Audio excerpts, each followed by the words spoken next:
जय श्री राम दोस्तों, आज की वीडियो में आपका बहुत बहुत स्वागत है।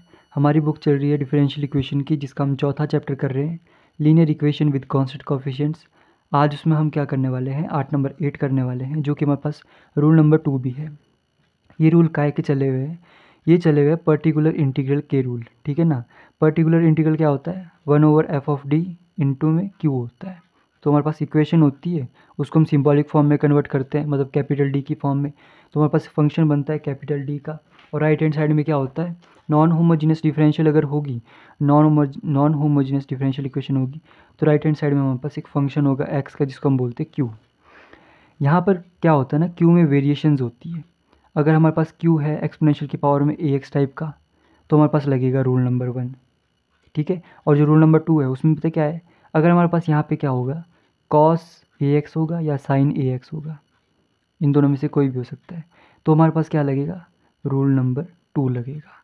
रूल नंबर 1 के अकॉर्डिंग क्या था, अगर ऐसा है तो हम क्या करते हैं, जहाँ जहाँ डी है उसकी जगह क्या पुट करते हैं, ए पुट करते हैं। ये रूल नंबर 2 में हमारे पास क्या होगा, जहाँ जहाँ डी का स्क्वायर होगा वहाँ पे क्या पुट करना है, -a का स्क्वायर पुट करना है। जहाँ जहाँ डी होगा, डी का स्क्वायर होगा, ध्यान देना, जहाँ जहाँ डी का स्क्वायर होगा वहाँ पे क्या पुट करना है, -a का स्क्वायर पुट करना है, -a का स्क्वायर। जैसे बात मान लो, एक इक्वेशन में ले लेता हूँ, हमारे पास एक फंक्शन मान लेते हैं लेफ्ट हैंड साइड में, इक्वल टू मैंने मान लिया cos 3x मान लेते हैं, ठीक है। यहाँ पे ये a हुआ, a क्या हुआ यहाँ पे 3 हुआ।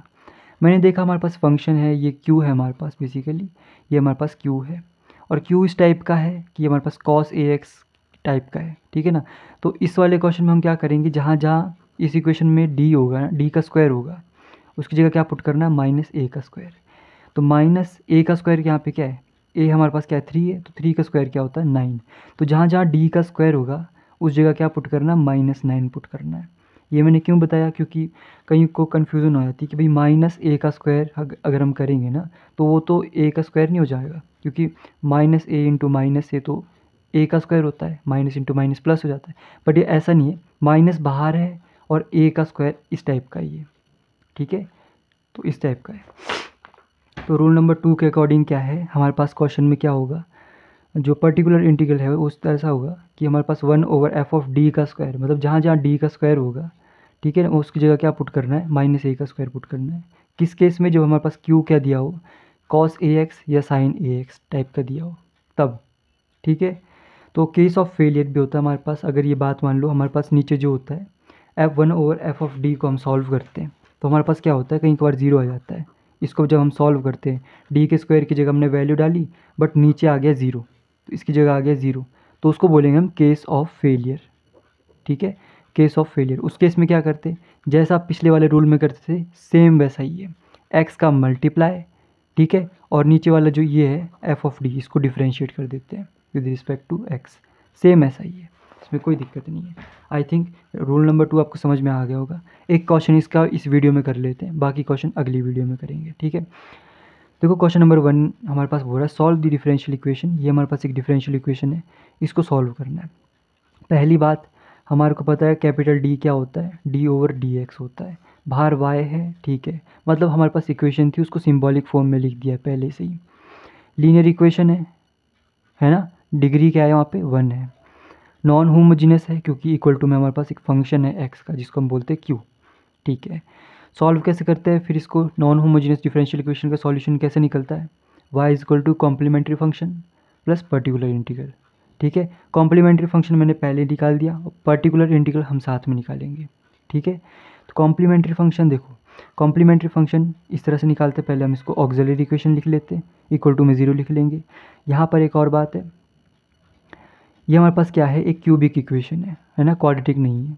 बट हमारे पास क्या है, एक सीक्वेंस में दे रखा है, d की पावर में 3, d की पावर में 2, d की पावर में 1, d की पावर में 0, इस तरह से दे रखा है। तो अगर पहले आपको क्या करना है, दो दो कॉमन करके देख लो। अगर इसमें से आपको लग रहा है कि हम कॉमन करके जो ब्रैकेट के अंदर बचे वो सेम आ रहे हैं, तो उसी तरह से सॉल्व करना है, और अगर नहीं आ रहे तब ही टेंट्राइल मेथड यूज़ करना है, ठीक है। तो हमने इस तरह से किया, देखा यहाँ पर ये हमारे पास ब्रैकेट में सेम आ गया, डी की हमारे पास दो वैल्यूज़ आई, एक आई 3 और एक आई +-3 आयोटा, मतलब ये कॉम्प्लेक्स वैल्यू है और ये रियल नंबर है। रियल नंबर का सॉल्यूशन पता है, c1 एक्सपोनेंशियल की पावर में ये वाली वैल्यू 3x आ जाएगी, प्लस हमारे पास कॉम्प्लेक्स जो नंबर होते हैं उसका सॉल्यूशन क्या होता है। कॉम्प्लेक्स नंबर में हमारे पास दो पार्ट होते हैं, एक होता है जैसे लिख लेते ए प्लस आयोटा बी लिख लेते, ठीक है। तो ये होता है हमारे पास अल्फ़ा, ये होता है हमारे पास बीटा, ठीक है। बीटा बीटा मतलब बी वाला को लिया मैंने बीटा। तो एक रियल पार्ट होता है, एक इमेजिनरी पार्ट होता है। सॉल्यूशन कैसे होता है इसका, एक्सपोनेंशियल की पावर में ये वाला पार्ट एक्स, ठीक है ना, एक्सपोनेंशियल की पावर में अल्फ़ा एक्स, ब्रैकेट में यहाँ पे हम लिखते हैं C1 C2, इधर लिखते हैं कॉस, इधर लिखते हैं साइन, बीच में लगता है प्लस, यहाँ पे आता है बीटा एक्स, इधर भी आता है बीटा एक्स। तो इसका सॉल्यूशन हो जाता है।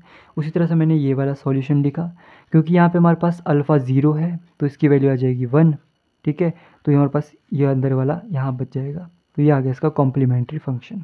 पर्टिकुलर इंटीग्रल कैसे फाइंड आउट करना है, according to rule number 2। Rule number 2 इसलिए लगा क्योंकि हमारे पास देखो यहाँ पर क्या है, क्यू की वैल्यू क्या दी है cos 3x। एक्सपोनेंशियल की पावर में देते तो हम रूल नंबर 1 लगाते, उसके अकॉर्डिंग क्या है, जहाँ जहाँ डी है वहाँ पे क्या पुट करना है, ए पुट करना है। इस केस में यहाँ पे हमारे पास एक्सपोनेंशियल तो दिया नहीं है, तो हमें इस केस में क्या करना पड़ेगा, जहाँ जहाँ डी का स्क्वायर होगा वहाँ पर -a का स्क्वायर पुट करना है, ठीक है। ये पुट करना है -a का स्क्वायर, मैंने ये यहाँ लिख दिया। अब हम इसको अगले पेज में सॉल्व करके देख लेते हैं। रूल नंबर 2 के अकॉर्डिंग क्या होता है, जहाँ डी का स्क्वायर होगा वहाँ पे क्या पुट करना है, -a का स्क्वायर पुट करना है। तो -a का स्क्वायर मतलब यहाँ देखो a क्या है, यहाँ पे 3 है, तो -3 का स्क्वायर, 3 का स्क्वायर क्या होता है 9, तो -9 पुट करना है जहाँ जहाँ डी का स्क्वायर होगा, ठीक है। और जहाँ डी होगा वहाँ पे कुछ नहीं पुट करना, वहाँ पे ऐसे ही रहने दो, ठीक है। तो ये पुट करके देख लेते हैं। तो मतलब पुट डी का स्क्वायर इज इक्वल्स टू -9, जहाँ जहाँ डी का स्क्वायर है -9 पुट करके देख लेते हैं। तो -9 इंटू में डी, देखो डी का क्यूब है मतलब डी का स्क्वायर इंटू डी, तो इस तरह से लिख सकते हैं -3d का स्क्वायर, 3d के स्क्वायर की जगह -9 प्लस 9d -27 और cos 3x तो हमारा चला ही हुआ है, ठीक है। 1 ओवर, अच्छा ठीक है यहीं पे कर लेते हैं। अब देखो -9d और ये +9d कैंसिल, 9 तिया 27 प्लस का, क्योंकि माइनस इंटू माइनस प्लस होता है, 27 प्लस का 27 माइनस का हो गया कैंसिल। तो यहाँ हो गया 1/0 और cos 3x, है कि नहीं। तो मतलब हमारे पास यहाँ पे क्या हो गया, हम बोल सकते हैं कि रूल हो गया हमारे पास फेल। तो जब रूल फेल होता है तो हम क्या करते हैं, मल्टीप्लाई करते हैं, किसका मल्टीप्लाई करते हैं, x का, और जो डिनोमिनेटर होता है, डिनोमिनेटर होता है उसको हम क्या करते हैं, डिफरेंशिएट करते हैं। तो करके देख लेते हैं। तो x का मल्टीप्लाई करते हैं इस इक्वेशन में, क्या आ जाएगा, x डिवाइडेड बाय, और नीचे वाले को डिफरेंशिएट करते हैं तो 3d का स्क्वायर -6d प्लस 9, और यहाँ आ जाएगा cos 3x, ठीक है। तो अब दोबारा से हम क्या कर देते हैं, पुट d का square equal to -9, x divided by -9 put करके देख लेते हैं। तो ये हो गया 9 तिया 27 माइनस का 27 -6d प्लस 9 cos 3x, -27 और 9 मतलब घटाना, 27 में से 9 गए, कितने बचे 18, है ना। तो x डिवाइडेड बाय -18 -6d और cos 3x। यहाँ मैं देख रहा हूँ 6 कॉमन आ जाएगा, 6 कॉमन लेके देख लेते हैं, बल्कि -6 कॉमन आ जाएगा, -6 के लेके देख लेते हैं। -6 इस तरह से लिया, ठीक है।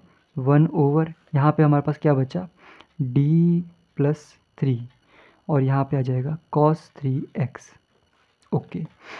अब देखो हमारे को क्या होता है, हमारा सॉल्यूशन जो होता है ना उसमें हमारे को कोई डेरिवेटिव नहीं चाहिए होता है, तो डेरिवेटिव रिमूव करने हैं। यहाँ पर डेरिवेटिव कहाँ है, न्यूमिनेटर में कि डिनोमिनेटर में, यहाँ पे डिनोमिनेटर में डेरिवेटिव है। ये जब हमारे को इस टाइप का हम क्या करते हैं, रिमूव करते हैं, तो हम क्या करना पड़ता है, एक मेथड होता है, इसको हम बोलते हैं रेशनलाइजेशन मेथड।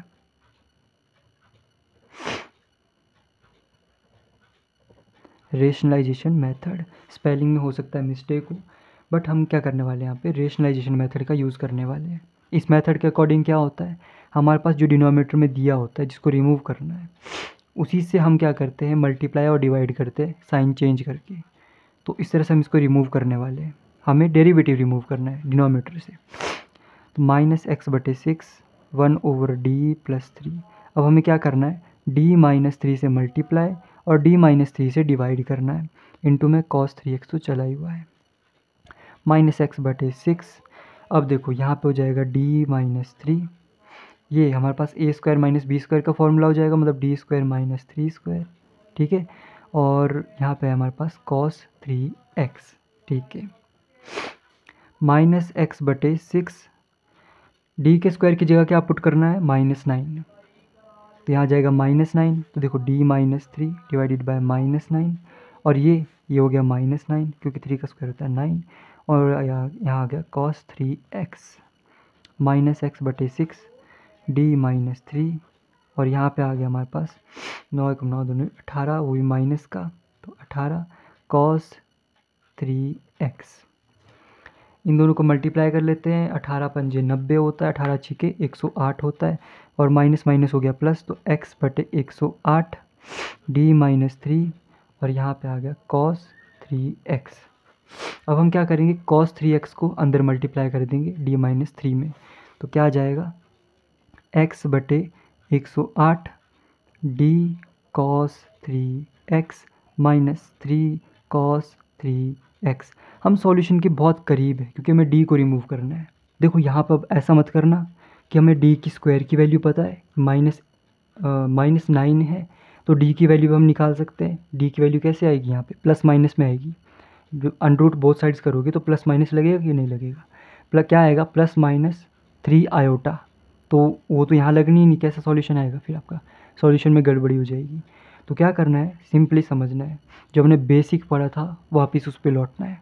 d होता क्या है, d/dx को हम पुट करते हैं d, मतलब यहाँ पे इसका मतलब है डेरिवेटिव, तो cos 3x का हमने डिफ्रेंशिएशन करनी है यहाँ पे, तो कर दो, x/1 108, ठीक है ना। इसका हमें डिफ्रेंशिएट करना है बेसिकली cos 3x को। cos की डिफ्रेंशिएशन होती है माइनस साइन, और जो 3x की होगी वो दोबारा हमारे पास 3 आ जाएगी, तो हम इसको लिख सकते हैं -3 sin 3x और -3 cos 3x, ठीक है। दोनों में से -3 कॉमन निकाल सकते हैं, तो निकाल लो, तो अच्छा देखो -3 को कॉमन निकालोगे तो माइनस तो लग जाएगा, और जो 3 है 3 से हम इसको काट सकते हैं, 3 को इससे काटेंगे हमारे पास क्या आ जाएगा, 36 आ जाएगा, ये मैंने बुक से देखा है, ठीक है। तो x/36 है ना, 36, ठीक है, -x/36, और यहाँ पे आ जाएगा sin 3x + cos 3x, ये क्या आ गया हमारे पास, पर्टिकुलर इंटीग्रल। तो हमारे को पता है कंप्लीट सॉल्यूशन क्या होता है, जो कॉम्प्लीमेंट्री फंक्शन होता है उसमें हमें पर्टिकुलर इंटीग्रल का एडिशन करनी होती है। ये हो गया हमारे पास कंप्लीट सॉल्यूशन, ठीक है।